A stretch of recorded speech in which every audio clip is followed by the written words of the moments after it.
मूकं करोति वाचालं पङ्गुं लङ्घयते गिरिं यत्कृपातमहं वन्दे परमानन्दमाधवम्।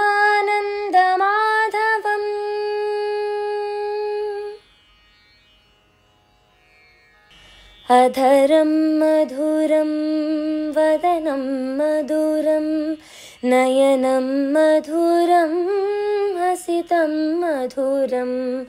अधरं मधुरं वदनं मधुरं नयनं मधुरं हसितं मधुरम्। हृदयं मधुरं गमनं मधुरं मधुराधिपतेरखिलं मधुरम्। वचनं मधुरं चरितं मधुरं वसनं मधुरं वलितं मधुरं चलितं मधुरं भ्रमितं मधुरं मधुराधिपतेरखिलं मधुरम्। वेणुर्मधुरो रेणुर्मधुरः पाणिर्मधुरः पादौ मधुरौ। वेणुर्मधुरो रेणुर्मधुरः पाणिर्मधुरः पादौ मधुरौ। नृत्यं मधुरं सख्यं मधुरं मधुराधिपतेरखिलं मधुरम्। गीतं मधुरं पीतं मधुरं भुक्तं मधुरं सुप्तं मधुरं।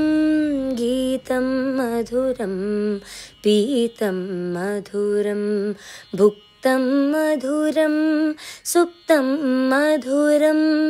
रूपं मधुरं तिलकं मधुरं मधुराधिपतेरखिलं मधुरम्। करणं मधुरं तरणं मधुरं हरणं मधुरं स्मरणं मधुरं। करणं मधुरं तरणं मधुरं हरणं मधुरं स्मरणं मधुरं। वमितं मधुरं शमितं मधुरं मधुराधिपतेरखिलं मधुरम्। శ్రీ శ్రవణ ఛానల్కి శ్రోతలందరికీ కూడాను మరొకసారి స్వాగతం. నిన్న మనం ఈ జరాసంధుని పలాయనం తర్వాత బలరామకృష్ణులు ఇద్దరిని దమఘోషుడు ఈ శృగాల వాసుదేవుడిని నిర్జించమని చెప్పి పంపుతాడు. శృగాల వాసుదేవుడితోటి భీకర యుద్ధం జరిగిన తర్వాత అతన్ని కూడా వధించి మధురానగరంలోకి ప్రవేశం చేయడం జరుగుతుంది. బలరామకృష్ణులు ఇద్దరికీ గొప్ప స్వాగతం లభించడం కూడా జరుగుతుంది. దాంతో మనం ప్రథమ ఖండాన్ని పూర్తి చేసుకున్నాం అని కూడా చెప్పుకున్నాం. ఆ తర్వాత జరాసంధుడు మళ్ళీ యుద్ధానికి వస్తాడు అన్నది చెప్పుకోబోతూ మనం ఆగాం కదా, అది కంటిన్యూ చేద్దాం. ఈ పై విధంగా ప్రజలంతా కూడాను చక్కగా ఉత్సవంలో పాల్గొన్నారు అంటూ చెప్పి ఆగారు వైశంపాయనుడు. కళ్ళు మూసుకుని క్షణకాలం పాటు సెద తీరాటాయన. కళ్ళు తెరిచి జనమేజయుడిని చూశాడు. తనని చూడ్డంతోటి ఆ మహారాజు ఇలా అన్నారు: మునివర్య, అనేక మంది సైన్యంతోటి మంత్రి సామంతులతోటి మధురపైకి దండెత్తి వచ్చి పరాజయాన్ని మూటగట్టుకున్న జరాసంధుడు ఏ విధంగా రాజధానికి మరలిపోయాడు? రాజులందరిలోనూ గొప్పవాణ్ణని విర్రవీగి బలరామకృష్ణుల చేతిలో ఓడిపోయిన జరాసంధుడు పలాయానమే శరణ్యం అనుకున్నాడా? అది సిగ్గుమాలితనం అని అతనికి అనిపించలేదా? తర్వాత ఏం జరిగిందో ఆ కథ వివరించకూడదు అంటూ అడిగేట. వినిపిస్తున్నాను జనమేజయ, ఉండు విను అంటూ నెమ్మదిగా ఆయన చెప్తున్నట్ట. ఇలా మహారాజా, పరాజయం పాలై రాజధానికి చేరుకున్నాడు ఈ జరాసంధుడు. పెనుత్రాజులాగా మాటిమాటికి నిశ్వసిస్తూ తీరని మానసిక క్షోభను అనుభవించాడు. వారాలు నెలలు గడిచిన కొద్దీ అతనికి మనశ్శాంతి కరువైపోయింది. అప్పుడు ఆత్మీయులైన రాజులందరినీ నగరానికి ఆహ్వానించాడు. వాళ్లతో ఇలా అన్నాడు: నృపులారా, దైవం మనకు అనుకూలించలేదు. దాంతో మధురపై మన దండయాత్ర విఫలమైంది. బలరామకృష్ణులు ఒట్టి గొల్లపిల్లలం అనుకున్నాం, కానీ వారు మహాయోధులని తెలియవచ్చింది. ఈ పరాజయం చరిత్రలో శాశ్వతంగా నిలిచిపోతుంది. భరించలేని చరిత్ర అది. ఆ చరిత్రను తిరగరాయాలి అంటే మళ్ళీ మనం మధురపైకి దండెత్తి వెళ్ళాలి. అందుకు మీరు మీ మీ సైన్యాలతో సహా సన్నద్ధం కావాలి. మనకు అనంతమైన సైన్య సంపత్తి ఉంది, వారికి అది లేదు. పైగా ఆ యాదవులు ఒకరికంటే ఒకరు పడదు, ధనహీనులు. ఈ కారణం వల్ల ఈసారి విజయం మందే. ఈ నమ్మకం నాకుంది. ఇక ఆలోచించే సమయాన్ని దుర్వినియోగం చేయొద్దు. పదండి, గొప్ప పోటరులైన ఆ బలరామకృష్ణుల్ని అంత చూద్దాం అన్నారు. సరేనన్నారు ఈ నృపులంతా. మారు మాట్లాడకుండా జరాసంధుని అభిప్రాయాన్ని సమర్థించారు. ఆ సమర్థనతోటి దండెత్తేందుకు సర్వసైన్యంతో సహా జరాసంధుడు మధురకు బయలుదేరాడు. బలరామకృష్ణుల చేతిలో పరాజయం పాలైన నృపులందరూ మరో అవకాశంగా వారిని ఎదుర్కొనేందుకు ఈ జరాసంధుణ్ణి అనుసరించారన్నమాట. కృష్ణుడంటే పడని, అతనిపై పగ పెంచుకున్న పౌండ్రుడు, కళింగుడు, దంతవక్త్రుడు, శిశుపాలుడు, సాలుడు, రుక్మి, యవనుడు, వేణుధారి, సౌవీరుడు, గాంధారుడు, అంగుడు, వంగుడు మొదలైన రాజులంతా తమ తమ సైన్యాలతోటి మహోద్ధృతిగా ముందుకురికారు. 21 అక్షౌహిణీయులతోటి, మంత్రి సామంతులతోటి కలిసి కొద్ది రోజుల్లోనే మధురానగరిని సమీపించేశాడు ఈ జరాసంధుడు. యుద్ధ పేరు మోగించి ముట్టడి ప్రారంభించాడు. యాదవులంతా కృష్ణుణ్ణి సమీపించారు. అంతా మధుర కోటపై నిలిచి అక్కడి నుంచి జరాసంధుడి సైన్యాన్ని చూశారు. సముద్రంలా కనిపించారు వాళ్ళకి.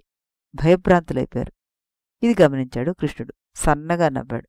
అన్నతో అన్నాడిలా, అన్నా, భూభారం తొలగించేందుకు దైవం సంకల్పించింది. అందుకే వారంతా దండెత్తొచ్చారు. దుర్మార్గుడు జరాసంధుని కారణంగా ఈ రాజులు ఈ సైన్యం మరణించాలని రాసింది. ఆలస్యం వద్దు, యుద్ధానికి సిద్ధంగా అన్నాడు.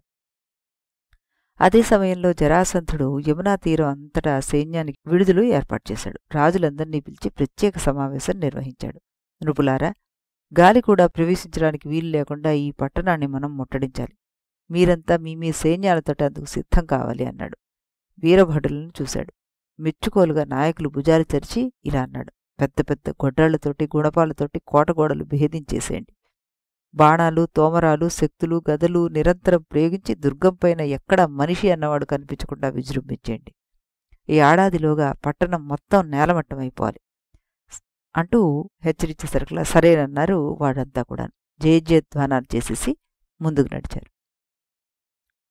గోమంత పర్వతం చుట్టూ నిలబడ్డట్టుగానే ప్రముఖ యోధులందరినీ కూడాను ఆయా స్థలాల్లో నిలిపేశాడు జరాసంధుడు. ఘోర సంగ్రామానికి శ్రీకారం చుట్టామని హెచ్చరించేశాడు. కృష్ణుడి మాటలతోటి యాదవులంతా యుద్ధ సన్నాహాలు ప్రారంభించారు. ఉగ్రసేనుని ముందుంచుకున్నాడు కృష్ణుడు. అన్న బలరాముడితోటి యుద్ధంలోకి ప్రవేశించాడు. యుద్ధరంగంలో యోధాను యోధుల్లా ప్రవేశించిన బలరామకృష్ణుల్ని చూసి జరాసంధుని సైన్యం చేష్టలడిగింది. అతని మంత్రులు, సామంతులు దిక్కులు చూశారు. భయభ్రాంతులైపోయారు. జరాసంధుని సైన్యం ముందు తాము అతి తక్కువ. అయినా కృష్ణుని అండదండలున్నాయి, అవి చాలు. శత్రుముఖును చీల్చి చెండాడడానికి అవి చాలు అనుకున్నారు వాళ్ళు. మధుర సైన్యం భయంకర ఘోషతోటి ముందుకు సాగింది.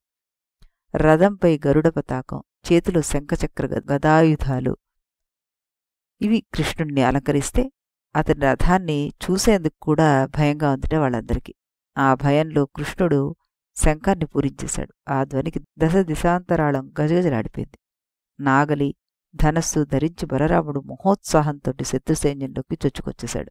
పెనుతిమింగళాలు రెండూ సముద్రంలో చొరబడి దాన్ని కలిచివేసినట్టుగా ఈ బలరామకృష్ణులిద్దరూ మగధ సైన్యంలోకి చొరబడి కలిచివేశారు. కృష్ణుని చూస్తూనే జరాసంధుడు శంఖం పూరించాడు. పాంచజన్యాన్ని కృష్ణుడు మళ్లీ పూరించడంతోటి ఆ ధ్వని ముందు జరాసంధుని శంఖధ్వని విలవెల్లాడిపోయింది, వెలవెలపోయింది. బలరామకృష్ణులపై శరపరంపర ప్రయోగించేశాడు ఈ జరాసంధుడు. దాటిని కొనసాగిస్తూ అన్నదమ్ముల పక్కన నిలిచిన ఉగ్రసేనుని చూశాడు. అతనితో అన్నాడిలా, ఉగ్రసేన, మీ భోజవంశీయులకు యాదవులు దాసాను దాసులు. భోజవంశంలో జన్మించిన నువ్వు యాదవుల కాళ్లకు మడుగులొత్తుతున్నావంటే నిన్నేమనుకోవాలి నేను? నీ కుమారుణ్ణి మట్టి కరిపించి నేను రాజుని చేశాడు కృష్ణుడు. రాజు అయ్యానని సంతోషిస్తున్నావు నువ్వు. కానీ నువ్వు ఏమాత్రం రాజువో నేను చూస్తుంటేనే తెలుస్తోంది. నిన్ను బొమ్మను చేసి ఆడిస్తున్నాడు కృష్ణుడు. నువ్వు ఆడుతున్నావు అలాగా. సిగ్గులేదు? నీలాంటి రాజధర్మ విద్వాంసిని ఉపేక్షించకూడదు. ముందు నిన్ను చంపాలి. నిన్ను చంపిన తర్వాత అన్నదమ్ముల అంతు చూస్తాను అన్నాడు. ఉగ్రసేనుని గురిచూసి బాణాలు సంధించాడు జరాసంధుడు. అతడు అవి ప్రయోగించేంతలో కల్పించుకుని కోపంతోటి కృష్ణుడు ఇలా అన్నాడు: ఓరి జరాసంధ, మహారాజు ఉగ్రసేనుడు పట్టుకుని నోటుకొచ్చిన మాట్లాడుతున్నావే, అది ఒక పౌరుషమేనా? అనాలనుకుంటే నన్నను. నీకు నేను సరి అని శత్రువుని. నాతో యుద్ధానికి రా. గోమంతగిరి దగ్గర నాతో యుద్ధం చేశావు. ఏం సాధించావు? పలాయానం చిత్తగించావు. ఇప్పుడు ఈ ప్రగల్భాలెందుకు? విన్నవారు నవ్విపోతారు. యుద్ధరంగం నుండి వెనుతిరిగిన వారిని చంపకూడదన్న నిర్ణయంతోటి నిన్ను ఆనాడు నేను వదిలిపెట్టాను. తప్పు చేశాననిపిస్తుంది. ఈరోజు వదిలిపెట్టాను. నీ అంతం చూసేదాకా నిద్రపోను అన్నాడు. అటు హెచ్చరిస్తూనే ఇటు 25 బాణాలను ప్రయోగించి జరాసంధుణ్ణి 5 బాణాలు ప్రయోగించి అతని సారథిని నొప్పించేశాడు కృష్ణుడు.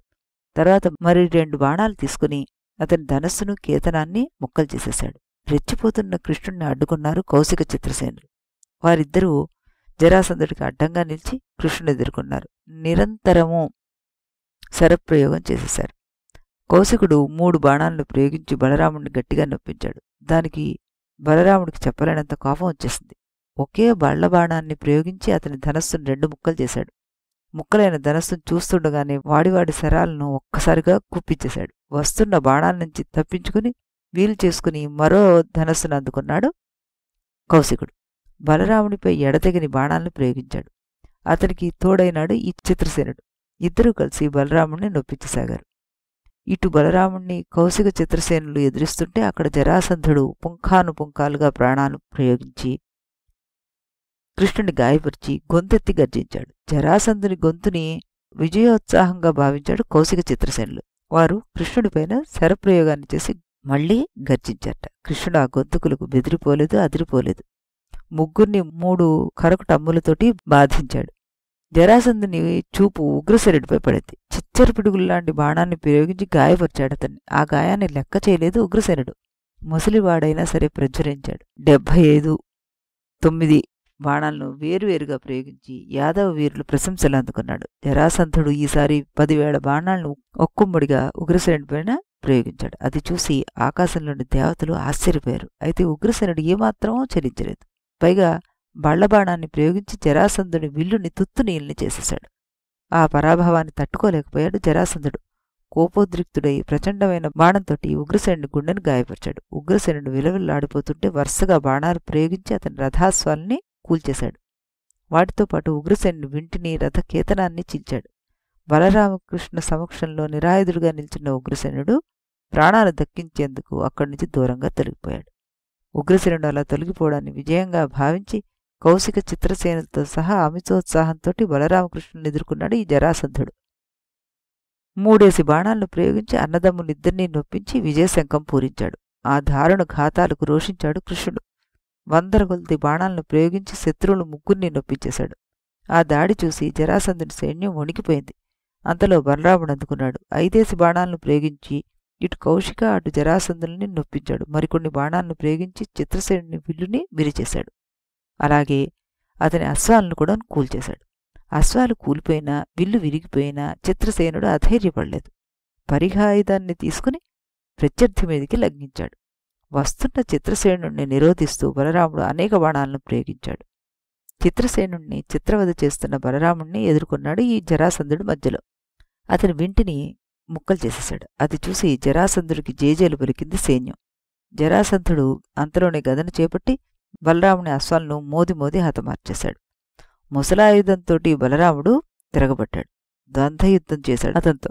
వారి యుద్ధం చూస్తూ ఇరుసేనలు యుద్ధం మానుకుండిపోయారట. ప్రోత్సహిస్తూ కేకలు సింహనాదాలతోటి ఆకాశాన్ని అదిరించేశారు వాళ్ళు. కాసేపటి గదాయుద్ధాన్ని విరమించి జరాసంధ బలరాములిద్దరూ రథాలు అధిరోహించి యథాప్రకారంగా యుద్ధం ప్రారంభించారు. ఆ సమయంలో యాదవ సైన్యం 3 వ్యూహాలుగా చీలిపోయింది. చీలి నిరంతర విజృంభణతోటి జరాసంధుని సైన్యాన్ని ఎదుర్కొంది. సిని, అనావృష్టి, బభ్రుడు, వివృధుడు మొదలైన వారంతా ఒక వ్యూహంగా నిలిచి బలరాముణ్ణి ముందుంచుకుని యుద్ధరంగంలోని ఉరికితే దాసావహుడు, గుహుడు, పృథుడు, శతద్యుమ్నుడు, విదూరుడు మొదలైన వారిని కృష్ణుడు ముందుంచుకుని వేరొక వ్యూహంతోటి పోరాడాట. సత్యకి, సాత్యకి, స్వఫలుడు, సత్రాజిత్తు, ఉగ్రసేనుడు మొదలైన వారంతా మృగధరుణ్ణి ముందుంచుకుని మరొక వ్యూహంతోటి విజృంభించారు. భీష్మకుడు, రుక్మి మొదలైన వారంతా జరాసంధుని ముందుంచుకుని పోరాడారు. శూన్యం అన్నది లేకుండా పోయింది అక్కడ. బాణాలతోటి యుద్ధం కప్పబోయబడింది. చీకటి అలుముకుపోయింది. ఆ చీకటిలో ఆర్తనాదాలు, ఆహాకారాలు మిన్నంటిపోయాయి. మరి ఈ దశలో విజయం ఎవరిని వరిస్తుంది? ఇంకా యుద్ధం ఎంతకాలం పాటు కొనసాగుతుంది? ఈ విషయాన్ని మనం రేపు ఇదే సమయానికి ఇదే ఛానల్లో కలిసి అప్పుడు చెప్పుకుందాం. అంతవరకు సెలవు.